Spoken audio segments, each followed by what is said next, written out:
Sex is a fact. Gender is an act. No, not a pretense, a performance.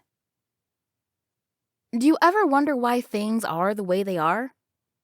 Why some people have so much and others have so little?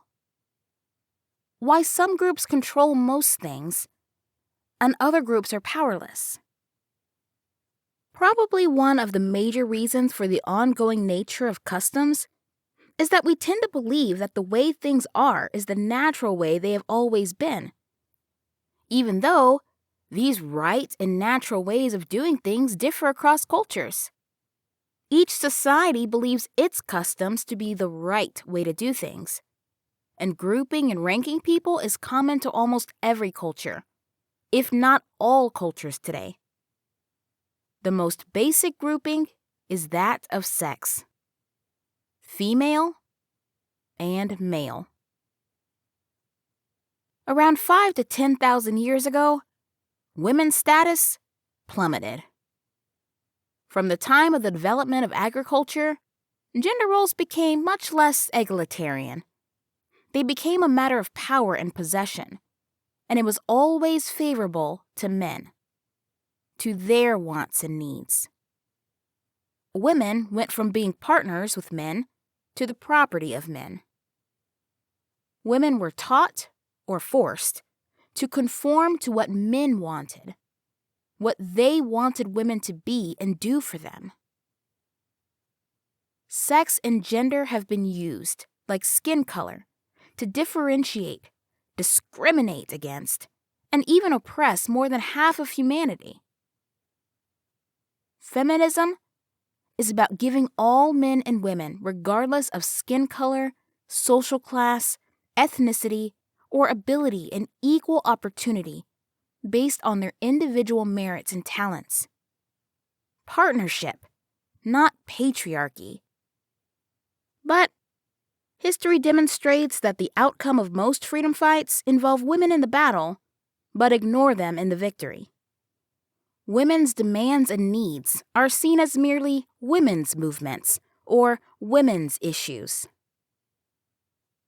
The incredible invisibility of women, and probably more depressing, their blindness to their own absence. But we've been well taught. Give me the girl before the age of 7, and I will give you the woman. From the 1960s onwards, many women began to shake free of the beliefs, expectations, and rules that kept them in their place as second-class citizens with limited life choices. The old order of patriarchy was shaken to its roots. The women's liberation movement was becoming a force to be reckoned with. Something had to be done to control and reverse the momentum. Right on cue, the backlash began. The response to the women's liberation movement of the 1960s was ridicule. They were labeled man-haters. Then, hairy-legged man-haters. This was a reference to some women's refusal to conform to the feminine requirements to remove body hair. It wasn't long before they were also labeled lesbians. With the emergence of the men's rights activists, the incels, and the red pill men, we are beginning to see some misogynists are prepared to openly fight to keep women in their place. Now, progress has stalled, and in some areas, women's rights are going backwards. The Russian parliament has repealed the law which made rape and marriage a crime.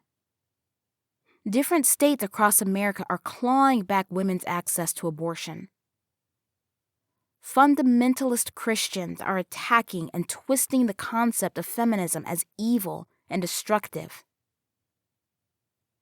The struggle for women's equality of opportunity, citizenship, and recognition as full human beings has been a long and difficult one. Equally interesting has been the fight against women's freedom and equality.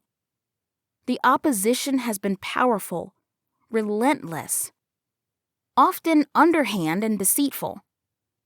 It has been perpetuated by women as well as men, and it continues today. Why is the opposition to women's equality so strong and so persistent? It's been going on for 10,000 years, give or take a few thousand. There is a huge body of research showing that most of the beliefs about the differences between men and women are not true or biological. They are taught. Researchers themselves have noted that the popular media readily report on research that appears to uphold the stereotypical beliefs about women and men. It appears most people prefer the myths, despite the injustices, despite reason, science, and evidence of wanton waste and harm, both human, economic, and environmental. Gender roles and stereotypes remain stubbornly difficult to change. Prejudice and bias against women exist in hearts, minds, homes, and the wider society. Discrimination, often unconscious, against women still exists in the institutions and structures of society. The truth is, there has not been a level playing field for women in thousands of years. One of the most powerful pieces of fake news our imaginations have ever come up with is the sexist myth of female-male differences. Differences exaggerated or imagined, taught, policed, enforced, and used to give males dominance, power, and privilege over females for 10,000 years.